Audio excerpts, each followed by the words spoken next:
Hello friends, क्या आप आँखों की रोशनी बढ़ाना चाहते हैं या बालों का झड़ना रोकना चाहते हैं या स्किन बहुत ग्लोइंग सी स्किन चाहते हैं या आप चाहते हैं कि कब्ज़ दूर हो या चाहते हैं कि बिल्कुल आप एनर्जेटिक सारा दिन रहे, तो आज मैं शेयर करने जा रही हूँ उसके लिए इम्यूनिटी बूस्टर ड्रिंक पपीता शेक। और इसमें जो मैंने पहले आपको दिखाया एक बीज, और अगर आप उस बीज का नाम जानते हैं तो ज़रूर कमेंट्स बॉक्स में लिखिए। आगे मैं इस बीज के सारे गुणों को बताऊंगी, तो वीडियो को आप पूरे अंत तक देखें। तो देखिए, यहाँ मैं एक पका हुआ बिल्कुल पपीता ली हूँ और इसे अच्छी तरह से धो लेना है। धोकर आप इसके सारे बीजों को निकाल दें और इसके छिलके को भी उतार लें और फिर इसे छोटे छोटे आप पीसेस में काटेंगे। इस शेक को आप सुबह सुबह मॉर्निंग में अगर एक ग्लास पी लेते हैं तो आपको 4 से 5 घंटा के लिए बिल्कुल भूख नहीं लगेगी और आप उतनी ही एनर्जी बढ़े, उतनी ही एनर्जेटिक पावरफुल बने रहेंगे, क्योंकि है ही इतनी गुणों से भरपूर। जितनी इसमें गुणों से भरपूर यह पपीता है, उतनी ही सुंदर ये जो मैं बीज डालने जा रही हूँ वो भी इतनी ही एनर्जेटिक है। तो देखिए, मैं यहाँ पपीता को छोटे छोटे पीसेस में रफली ही काट ली हूँ। कोई ज़रूरी नहीं है कि आप शेप में काट लें। और देखिए, फिर इसे मिक्सी जार में डाल देना है और थोड़े से दूध डालकर आपको इसे स्मूथ सा पेस्ट बना लेना है। तो थोड़े थोड़े दूध डालकर ही आप इसे पीसेंगे। बाद में आप फिर इसमें जितना दूध आपको चाहिए उतना डालेंगे, जितने आप लोग पीना चाहते हैं उस हिसाब से, मेंबर्स के हिसाब से उतना आप दूध डालेंगे। तो देखिए, मैं यहाँ पपीता को बिल्कुल स्मूथ सा पीस ली हूँ, इसको पेस्ट बना ली हूँ। तो आप एक इसे कटोरी में डाल दें और बचा हुआ पपीता भी मैं इसी मिक्सी जार में पीस ले रही हूँ।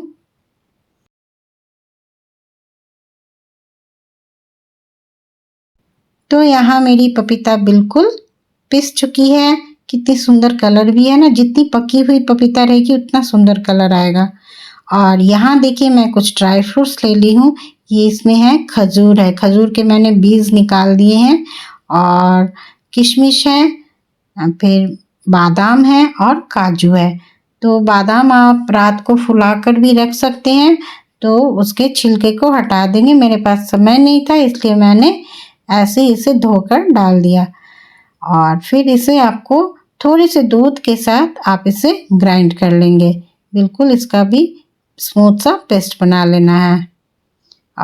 बस इसमें 2 चम्मच मैंने चीनी डाला है कि मेरी पपीता ना थोड़ी सी उतनी मीठी नहीं थी, तो इसलिए मैंने 2 चम्मच चीनी डाला और इसको मिक्सी ग्राइंडर में आप ग्राइंड कर ले। तो देखिए कितनी सुंदर ये सारे ड्राई फ्रूट्स ग्राइंड हो गए हैं। और इससे भी मिक्स कर दे उस पपीते में, पिसे हुए पपीते में। फिर आप मिक्सी जार में जितना लगा हुआ है मिक्सी जार में, तो उससे भी थोड़े से दूध डालकर आप उसको सारा एक बार और मिक्सी में ही चला ले। और देखिए, ये सारा ड्राई फ्रूट्स निकल गए हैं। तो अब इसे अच्छी तरह से मिला लेना है। ड्राई फ्रूट्स पिसे हुए और पपीता पिसे हुए, थोड़ी थोड़ी दूध डालते जाएंगे, एक बार में ही नहीं डालना है, धीरे धीरे डालेंगे। तो इससे क्या होगा कि बहुत अच्छी तरह से स्मूथली यह मिश्रण तैयार हो जाएगी। तो यह देखिए कितनी सुंदर से मिक्स हो गए हैं, सारे मिश्रण तैयार हो गए, बिल्कुल स्मूथ सा घोल तैयार हो गया। और अब इसमें डाल देना है, यही है हलीम का बीज। हलीम का बीज देखने में ऐसा ही होता है, छोटा छोटा, बिल्कुल हल्का गुलाबी जैसा, और यह बिल्कुल इम्यूनिटी बूस्टर है। इस हलीम के सीड में इतने गुण हैं जो एनीमिया दूर करते हैं, जो शरीर में बच्चियों के या महिलाओं का जो हर एक महीने पीरियड्स होते हैं उसमें जो बच्चे एनीमिक हो जाते हैं उसके लिए तो बहुत ही उपयोगी है। और जिसका वज़न कम करना है, जिसको बहुत फैट है, बहुत मोटे छोटे हैं और उसको स्लिम होना चाहती हैं तो ज़रूर इस हलीम के सीड का प्रयोग करें। तो यहाँ मैं 2 चम्मच हलीम का सीड ली हूँ और 1 कप पानी 250 ml,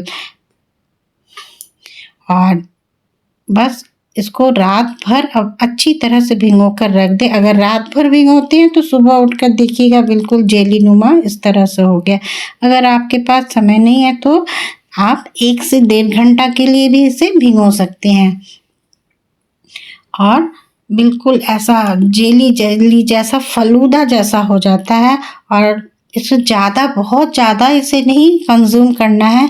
तो बिल्कुल आप अगर 1 गिलास के लिए बना रहे हैं तो कम से कम आधा चम्मच आप हलीम के सीड फूला हुआ जो फलूदे जैसा बन जाएगा उस समय आप आधा चम्मच हलीम के सीड देंगे, उतना ही काफ़ी है।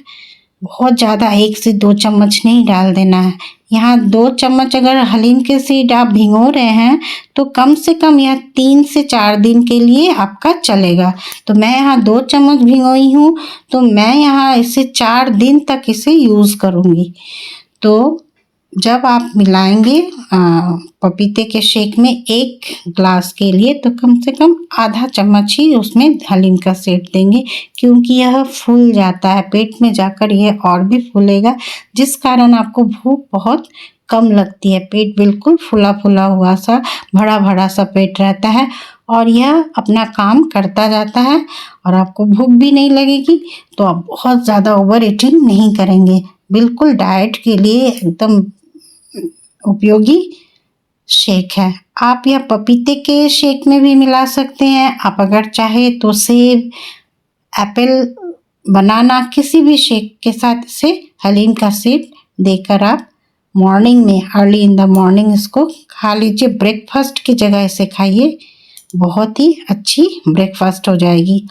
तो मेरी यह वीडियो आपको कैसी लगी ज़रूर आप कमेंट्स में बताएं और शेयर करें, और पहली बार अगर है तो चैनल को सब्सक्राइब करें और बेल आइकन को दबाना बिल्कुल ना भूलें ऐसे ही अच्छी अच्छी रेसिपीज़ के लिए। तो मैं फिर एक वीडियो के साथ आऊँगी, तब तक बाय एंड टेक केयर।